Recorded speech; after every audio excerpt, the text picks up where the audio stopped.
आज हम बात करेंगे उत्तर प्रदेश की सियासी जंग की, जिसने दिल्ली तक की कुर्सियां हिला दी हैं। क्या यूपी की राजनीति में अब बाहुबली युग खत्म हो चुका है? क्या अखिलेश यादव का पीडीए फॉर्मूला राजा भैया की ठाकुर सियासत पर भारी पड़ रहा है?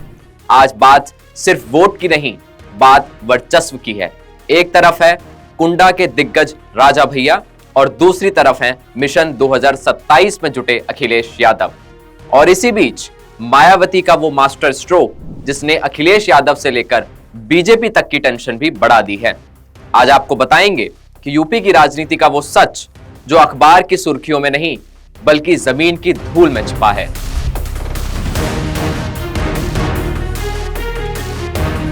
नमस्कार, मेरा नाम अभिषेक है और आप देख रहे हैं ONOG न्यूज पर हमारी उत्तर प्रदेश की राजनीति पर खास पेशकश। यूपी की राजनीति हमेशा से जातियों के इर्द गिर्द घूमती रही है, लेकिन 2026 के लोकसभा चुनाव ने एक ऐसी लकीर खींच दी जिसमें अखिलेश यादव ने नारा दिया पीडीए यानी पिछड़ा, दलित और अल्पसंख्यक। लेकिन क्या यह सिर्फ एक नारा था या फिर सवर्णों खासकर ठाकुर वोट को चुनौती देने का एक सोचा समझा प्लान? प्रतापगढ़ से लेकर कौशाम्बी तक और जौनपुर से लेकर बस्ती तक ठाकुर वोट बैंक हमेशा से एक बड़ा पावर सेंटर रहा है। राजा भैया जैसे नेता इसके प्रतीक माने जाते थे, लेकिन अब हवा बदल रही है। अखिलेश यादव ने इस बार एक बड़ा रिस्क लिया है। उन्होंने अपनी पुरानी मुस्लिम यादव वाली छवि को तोड़ा और उन्होंने पिछड़ों और दलितों को अपने साथ जोड़ा है। अब गणित समझिए, यूपी में कम से कम 100 ऐसी सीटें हैं जहां पीडीए की आबादी ठाकुर आबादी पर भारी पड़ सकती है। कौशाम्बी की बात करें तो यहां दलित और ओबीसी आबादी निर्णायक भूमिका में है। वहीं प्रतापगढ़ जो राजा भैया का गढ़ है, वहां भी पिछड़ों की गोलबंदी से समीकरण बदल सकते हैं। वहीं अगर हम जौनपुर को देखें तो यहां का सामाजिक ताना बाना अब राजा भैया के प्रभाव से बाहर निकल रहा है। अखिलेश यादव ने सीधे तौर पर यह मैसेज दिया है कि अब राजनीति महल से नहीं मोहल्लों से चलेगी।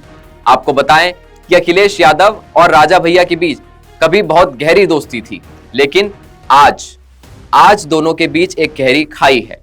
अखिलेश यादव अब राजा भैया को वो अहमियत नहीं दे रहे जो कभी मुलायम सिंह यादव देते थे। आखिर ऐसा क्यों?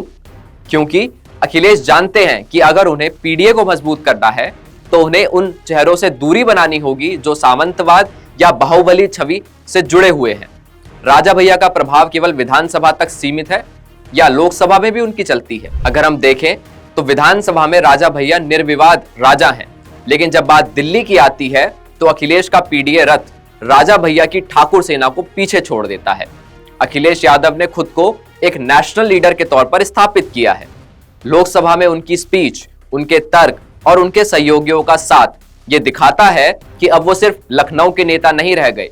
दूसरी तरफ राजा भैया का प्रभाव अपनी स्थानीय सीटों तक है। विधानसभा में वो एक कद्दावर नाम है, लेकिन क्या वो पूरे यूपी के ठाकुरों के नेता हैं? शायद नहीं। यही वो जगह है जहां अखिलेश यादव ने बाजी मारी है। उन्होंने एक ऐसा गठबंधन तैयार किया है जो किसी एक बाहुबली पर निर्भर नहीं है। अब यहां एंट्री होती है बहन जी की, यानी मायावती की। मायावती अभी चुप हैं, लेकिन उनकी चुप्पी बहुत कुछ कह रही है। सपा के प्रवक्ता ने जब ब्राह्मणों पर टिप्पणी की तो मायावती ने तुरंत घेरा। आखिर ऐसा क्यों? क्योंकि मायावती जानती हैं कि अगर बीजेपी से ठाकुर या ब्राह्मण वोट नाराज होता है तो वो बसपा का रुख कर सकता है। मायावती इस खेल में एक्स फैक्टर बनकर के सामने आ सकती हैं। वो अखिलेश और राजा भैया का खेल बना भी सकती हैं और बिगाड़ भी। अगर दलित वोटर वापस बसपा की तरफ लौटता है तो अखिलेश का पीडीए कमजोर होगा और इसका सीधा फायदा मायावती को मिलेगा। अब ये देखने वाली बात होगी कि क्या अखिलेश इस खतरे को भाप पाएंगे। आप सोच रहे होंगे कि इस आपसी लड़ाई में बीजेपी कहां है। सच तो ये है कि ठाकुर वोट की ये नाराजगी बीजेपी के लिए भी सिरदर्द बनी हुई है, लेकिन अखिलेश यादव और राजा भैया आपस में भिड़ते हैं और मायावती बीच में वोट काटती हैं तो वोटों का ये बिखराव बीजेपी की राह और आसान कर देगा। पीडीए की सुपरमेसी तभी तक है जब तक पिछड़ा और दलित वोटर एक साथ खड़ा है। जिस दिन ये टूटा उस दिन कहानी बदल जाएगी। उत्तर प्रदेश की ये राजनीतिक बिसात अब बहुत उलझ चुकी है।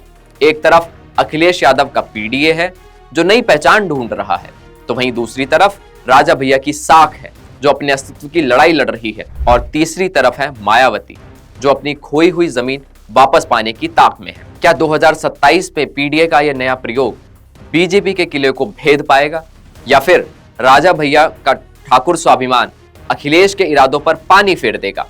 आपको क्या लगता है, क्या यूपी की जनता अब बाहुबलियों को छोड़कर विकास और जातिगत भागीदारी को चुनेगी?